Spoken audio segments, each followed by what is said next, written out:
All right, Matthew, this has to be a long time coming. Obviously, a lot of this got talked about towards the end of 2022 after the whole Taylor Swift debacle here. We knew something was brewing. We knew there was an investigation here. Is this it? Do you actually think we're going to see a formal complaint sometime this year? I think this is a decent likelihood. And really, Romaine, if you analyze the full saga, it actually goes back to 2010 with the initial merger of Live Nation and Ticketmaster and what they refer to as, vertical combination. I think that the Justice Department and also the head of the FTC, Lena Khan, are very apt to use a vertical theory in looking at mergers right now. And I think that's something that makes them a little more inclined to look at Live Nation. And without casting aspersions on politicians, although honestly I'm not a fan of either candidate this year, I do think there's a little bit of politicization on the timing going into the election. I think both sides are anxious to appeal to young voters, and certainly there's a lot of maker over concert prices. What's interesting is when you look at the premiums in the secondary market, which are triple digits, resale value on tickets. I mean, that isn't really Live Nation. That's some other companies. The primary tickets are only up about 10%. Right. And I think Live Nation has worked very hard to, also work their all-in pricing and take back the surcharges, or at least make it a clean presentation. They certainly tried here, and I had a chance to sit down with the CEO last year, and he kind of addressed this issue and how they would make changes. Let's assume this suit does come to fruition, and they've got to fight this thing here.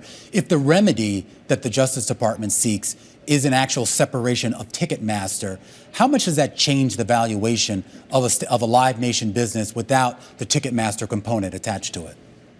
Well, I think if you look at our $130 price target, about $56 of that is Live Nation. So you're clearly getting not a free play on it in the low 90s, but a really huge discount. And then you'd have to look at the so-called dyssynergies. Maybe they'd be $10 or $12 a share. But I think it's highly, highly unlikely that it actually gets, pulled apart. I mean, this deal was almost, 15 years ago.